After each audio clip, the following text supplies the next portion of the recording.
How's it going, everybody? This is BeatTheBush. This year I carved an R2D2 bumpkin that can actually move and make sounds. The X-wing part is just cardboard. I just cut up a bunch of cardboard pieces and stuck them together with this white label tape.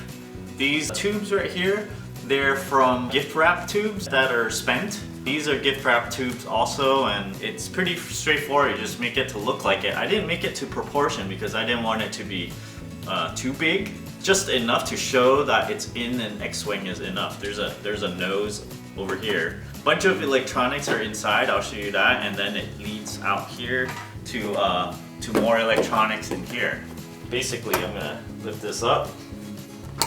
Here's what it looks like all around the pumpkin. I did carve it all the way around. I use an LED light bulb because when it's on, I don't want it to get too hot. Okay, you can see I cut off a notch here for this metal bar to go, so it can key onto this pumpkin and rotate it.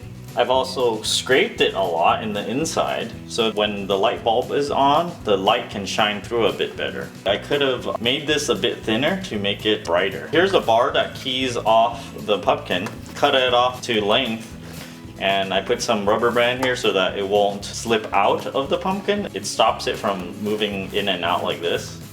I put this cardboard here and then put some saran wrap so that if it ever gets wet, it won't seep through and land on this Lazy Susan. Something I just had, and it's ball bearing. The pumpkin is heavy enough that it needs a ball bearing one.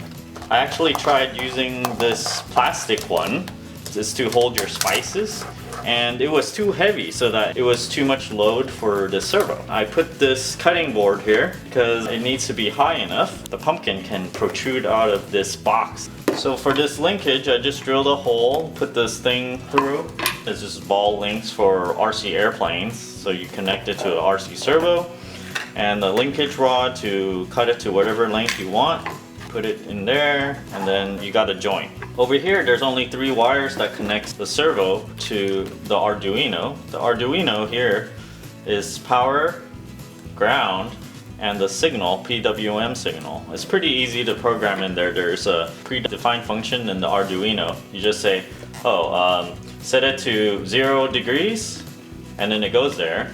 And then here, set it to 180 degrees, and it goes there. I made it stop at a random interval from 0 to 3 seconds or something.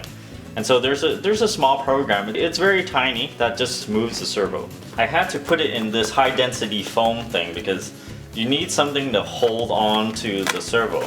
Because if nothing's holding on and this thing is moving, it won't push this pumpkin around. Right? So I put it in here, and this piece of foam needs to be held down somehow.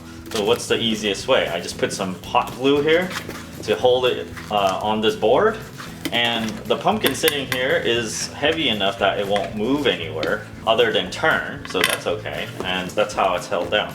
Inside this box, there's 2 wires coming from the box above, right? This one was for the Arduino, this one was for the light bulb, and this one, the incoming extension cord. I have an iPod here with my specially made R2D2 sound that I play on loop, and I play it onto this portable speaker here.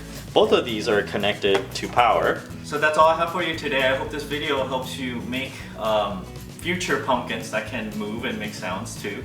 If you like this video, please give me a like and comment down below. Don't forget to subscribe somewhere over here. Thanks for watching.